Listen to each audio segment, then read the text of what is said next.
Here we are at the Boston Book Fair at the Heinz Auditorium. It's November 18th, 2012. We're doing a series of interviews, and our next interview is with Michael Buehler of Boston Rare Maps.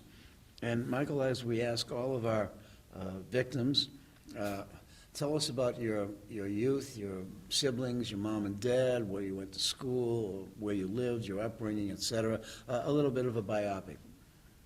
My goodness. Well, I grew up until the age of 10 in Queens, in New York City, between the Whitestone and Throgs Neck Bridge in Beechurst. Oh, Beechurst. And my folks, who are still married now after going on 46 years. And I have just one sibling, a sister, Lauren, who is a year and so she's 43 now. So we lived in Beechurst until the age of 10. Went to public school there through third grade, PS 193. Then we moved. I think my parents were appalled by what was going on in New York City at the time. This was when the city was near insolvency, or maybe in insolvency. Which time, you know? Well, mid-'70s. Yeah. So we moved to Stamford, Connecticut, in Fairfield County, where I lived, through the time I went to college.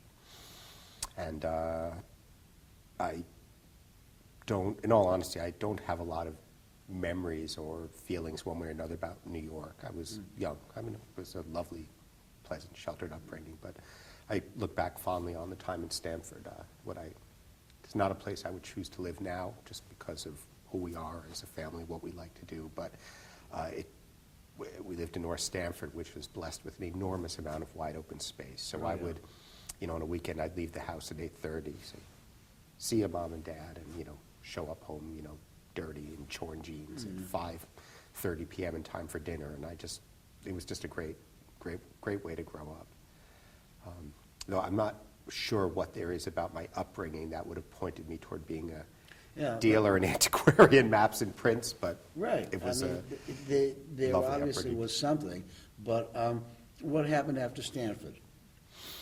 I graduated Stanford High in 1985, and I went to Swarthmore College outside Philadelphia, where I did a BA in philosophy with a very minor in German. So you're just enough German philosopher who sells maps. Well, there have been some highways and byways, which I'm sure you'll ask about. Yes. But we want to know everything. Yes, I went to Swarthmore, where incidentally I dated a number of women who were all friends with the woman who's now my wife, but never dated my wife. And I am quite sure that the training at Swarthmore, that you can begin to draw some kind of connection between the training there and what I'm now doing, because it was a pretty good school. They pushed us very hard and encouraged a certain amount of critical thinking and contextual thinking, which is, you clearly influence the way I approach what I do now. Not much in the way of business training. Yeah. Probably an allergy to business there, but. So then you graduated at Swarthmore. What did you do then? Excuse my language, farted around in Boston for a year or two. Maybe it was just a year, actually. And then undertook a PhD in philosophy at the University of Michigan. My intent was to do work in classical Greek philosophy primarily. And I was there for 2 years, and it was, the classic story of what happens when a big fish used to a small pond goes to a big pond. Yeah. I realized that my talents in that arena were actually not what I had thought they were, and discretion being the better part of valor, I got my master's and got out. Yeah. Because my future would have been, in all honesty, my future as an academic philosopher would have been, I would have been employable, but it would have been, teaching, five classes a semester, 25, 30 students in each, and just grading papers all the time at some very small community college, struggling to make ends meet, and that's not what I wanted.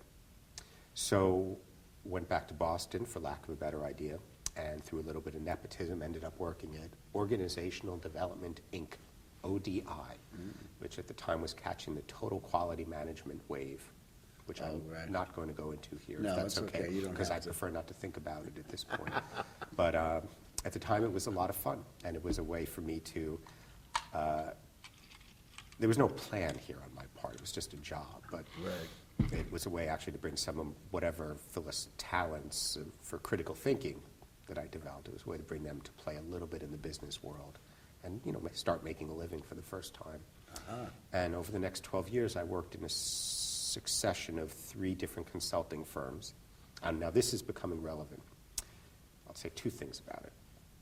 First, the first firm was probably about 150 people when I started. Second firm was about maybe 40 people when I started, and the third firm was about 6 people when I started. See, I you're see where seeing you're a going. trend line. Yeah. The second thing about it is that my work as a consultant profoundly, well, especially my final job, which was, I don't think much of the first 2 firms I was at, in all honesty, but the final firm I was at, it's called the Bard Group, which is now part of Navigant Consulting. Yeah. It was actually a wonderful firm. It's run by it was founded by a number of physicians who'd been at Harvard Community Health Plan and had a certain vision of how healthcare could be. And I'm sure they were great physicians, but they were extraordinarily skilled consultants and extraordinarily skilled at developing client relationships. And working with them and learning from them just profoundly influenced how I approached my work as a map dealer. There's just no question. And in my final job, about a year and a half before I left the Bard Group, I went to my sort of mentor, Andy Epstein. I said, Andy, I think I want to be a map dealer. Just like that? Plus minus, give or take. And he sat back.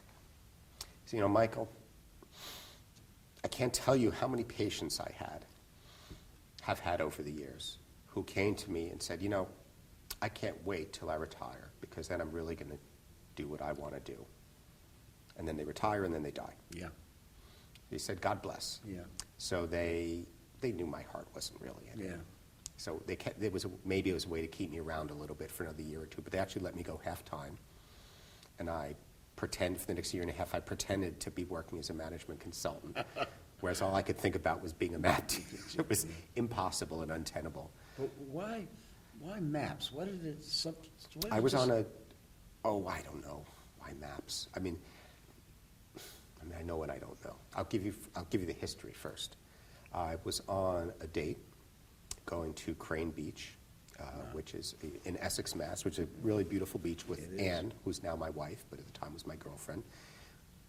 In Essex on, I think it's 133 or 33 in the center of town, passed a sign. It said, the scrapbook, old maps and prints. It was the classic, could we just take 15 minutes? An hour and a half later, I walked out with my first map. The proprietor is, you may know him, Michael, it's a guy named Vincent Caravella. He's I don't. Second or third generation dealer, lovely guy. Yeah. I still remember my daughter, Rebecca, who's actually now here holding down the fort at my stand. Good for her. At the age of 1, sitting on their counter with Vinny's wife, Barbara, while Vinny and I talked. Anyway, that day, it was summer '92, I bought a map, which was, it's called the Argonautica, which is a map from a historical atlas published by Abraham Ortelius around 1580. And it was a beautiful original color map purporting to depict the region, the setting for the travels of Jason and the Argonauts. So it's both visually compelling and it connected with my some own. schmaltz to it, yeah. Had schmaltz, but also connected in some loose way to my own academic background. And I was out of grad school for a long time at that point, but I was still reading Herodotus when I could and Thucydides when I could. So it just touched a nerve. And the map was about, with the frame, was probably $900, which at the time was. Well, it sounds like a lot of money. At the time, for me, it was a bloody fortune. But it's 20 years ago. That's how it got started. And what is it about maps? I'll say I was a terrible collector. I collected for about 10 years. I was a terrible, terrible collector. I kind of bought pretty stuff from whomever happened to have it. And it was kind of price set. It just whatever caught my eye. It's usually world maps. It's terrible, terrible. But I think it started, like many people. Well, I think actually most people come to maps through a personal connection. They start Yeah. buying maps of places they've vacationed or where they're from or Yeah, where, right, where where they spend their born. summers. But in my case, it just, Does it hit I you think like the a world, bolt? I think for me, especially at the time, I was still, I was still sort of a recovering philosopher. And I think there was something about the different ways map makers were conceptualizing the world as a whole. Whether it was a matter of the different projections employed, or in some cases their use of a world map as a metaphor, just aside from being visually compelling, just, without any interpretation, also just I found the interpretation, again, as a recovering philosopher, to be interesting to me. I think that's how it got started. And over time, what I love now about maps is I still think I tend to buy maps that still grab you just at a visceral level.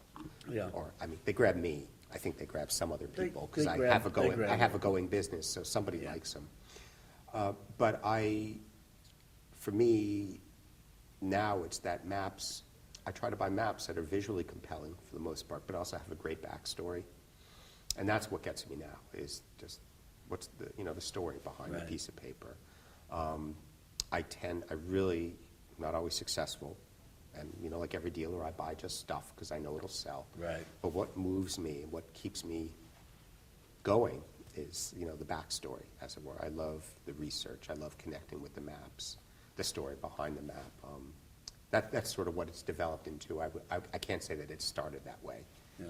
So after you got this infusion in you of the backstory and the map and the whole gedicht that goes with it, when did this translate to you into a livelihood rather than a collecting avocation?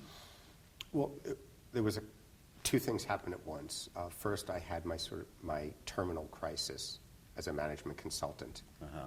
I just wasn't, after 12 years, I just finally sort of acknowledged I wasn't suited for the work. Both because of the pressure involved. I don't do great with pressure of that sort. I'm much better with self-imposed pressure than dealing with others' imposed pressure. And the fact that even in the wonderful firm I was working at, there's still just the percentage of smoke and mirrors was just much higher than I wanted to be involved with. And it really was a wonderful firm working for wonderful people, but it's just the nature of the field. And at the same time, I read Frank Manisak's book, Collecting Old Maps. Did Which- you see Frank here at the show? In the distance. Oh, okay. I haven't actually had a chance to talk with him yet. I hope to. Yeah.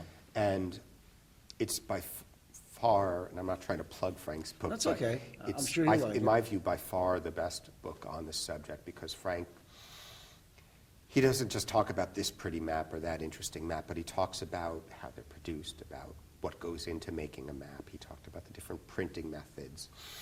I mean, there were electron micrographs in that. I don't know if you've ever seen it, but there were electron micrographs in the back of the book. And at the time, this was all just brand new. Yeah.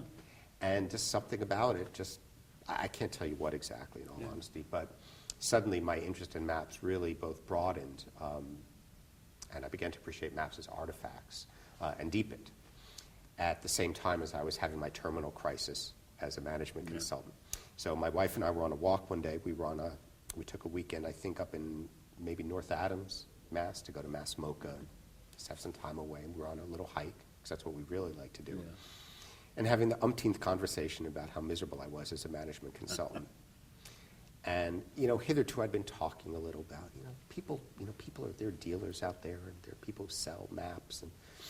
And she actually said to me some sort of the semantic equivalent of, Michael, I realize it's not that you don't know what you want to do, it's you're afraid to do what you want to do.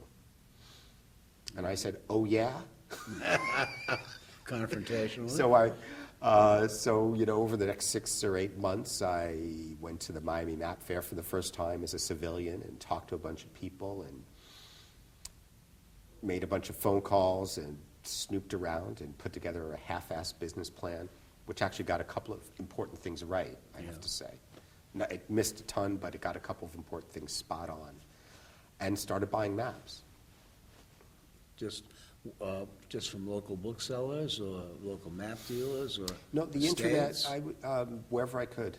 I really, again, I'm sure you've heard this story from others, I was a little bit undercapitalized. Oh, So well, it makes you different from everybody else. so I was really undercapitalized then. The situation's gotten a little better, but I was very price sensitive. So I just looked, the internet. This was 2002.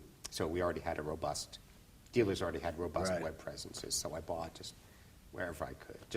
And I just assembled a small gathering of, credible, it was New England and Northeast maps. Right.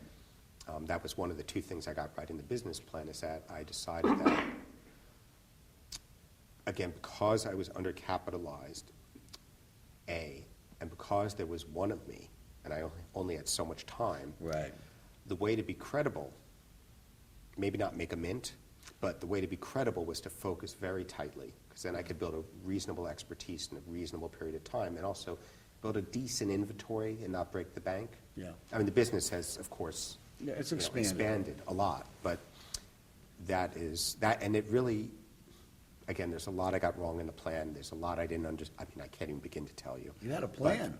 But those two things, the decision to focus was actually, at the time, very, very important. Why did you choose the location that you chose to run your business from? Well, at the time we lived we were in Boston still, in Jamaica Yeah. Plain, and the location was my house. Well, JP's a great place. Yeah, JP's a great, here's an ad for JP. If you like urban living, I couldn't recommend Jamaica Plain more highly, and I will never go back. Yeah. Because we went from living on 1/10 of an acre in JP, with the occasional bit of garbage wafting across our lawn, and the jets from Logan Yeah, making over their your turn, head. to living on 5 acres with a pond in the country. For me, it's no contest. So there was no way in the world. We had actually both girls I think were born at the time. There was no way I was going to start a gallery. Yeah, not there. Both for time reasons and capital reasons. It just wasn't going to happen. So I just worked out of the house. And when did you move? 04. No, 04. Yeah. And it was August 04. And we just needed more space. Our daughter was born, second daughter, and had all these maps strewn all over the place. Yeah, it's a smart move to be organized. And yes, that was 04, and we just stumbled on actually we stumbled on the house, not the town. Yeah. We stumbled on this wonderful old farmhouse, which just happened to be in Southampton, which we'd never heard of, which is in Western Mass. It used to be. It's near Northampton, isn't it? Well, until 1775, it was the second district of Northampton. Right. It, I guess, became too much of a schlep to go see Jonathan Edwards or his successor preach. It's a nice area. Yeah, no, we love it. It's been great. Do you have a gallery or? God forbid. Do you still work out of the house? Yeah, world headquarters is maybe 14 by 22 feet, it's one end of the house. And it's fine because, again, I really see myself as operating. I'm here at the ABAA show, I have a website, but I really see myself as operating with a private client model, so I could be anywhere. Right. And the house is just fine. It holds my costs down, but it's plenty of space for what I do and lets me work on my own strange schedule. What is, I've been asking around, how does social media play a part, if any, in your business? It doesn't. It doesn't. I began working with a marketing and public relations firm about a year and a half or 2 years ago, and I asked them about that because I Right, really you am know. an antiquarian at heart. I am not technically Me adept. neither, me neither. This video we're doing is about as advanced as I could get. It's way beyond me. And so I said, well, gosh, do I need to be blogging? And they said, Michael, let's just get your website in order. Yeah. Let's see if we can position you on Google first. So it plays approximately zero role in my business. Right now. Who knows? I've given up making predictions. Yeah. Beyond I tomorrow or agree. beyond a month. When I hear a good argument for why I need to be doing it, then we'll do it. But I haven't heard a good argument yet, and business has been fine. even satisfying. Do you encourage people to visit? Are you by appointment, or do you choose to just, I mean, in theory, I'm by appointment. In reality, if I get, a couple of my colleagues stopping by for a drink, and one of my better clients stopping by on the way to wherever. holiday, that's a lot. I mean, I don't mind, but it's just, it's Southampton. We're not, on anybody's major destination list. Right. So I'm happy to have people, but it's not part of the business model. It's more accidental. It's very pleasant when it happens.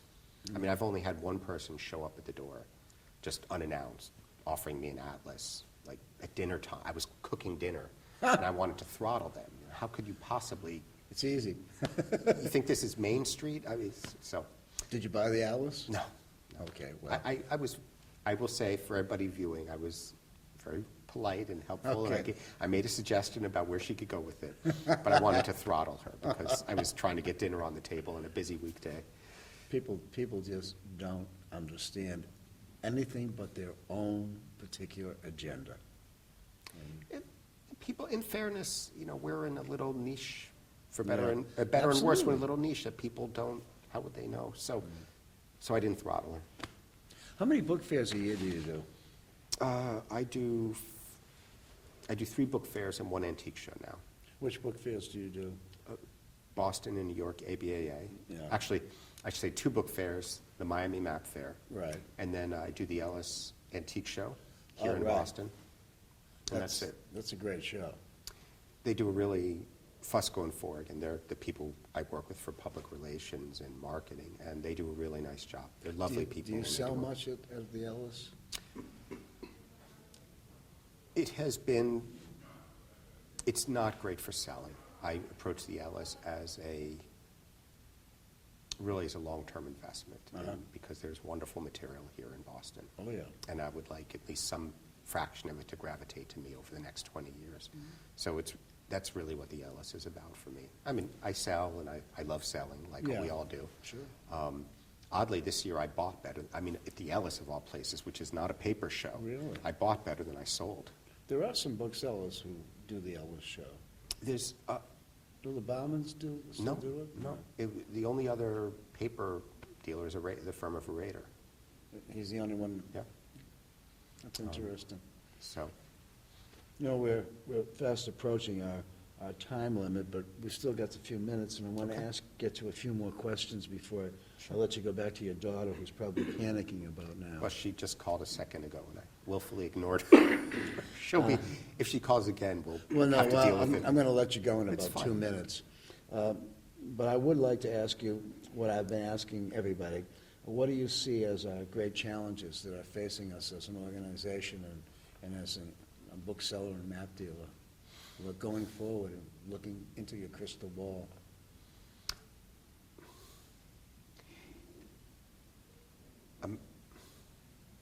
I'm afraid I'm hemming and hawing because I would like to be original, but I don't think I'm going to be. You don't need to be original. I don't think I'm going to be original. It's the next generation of collector. Yeah.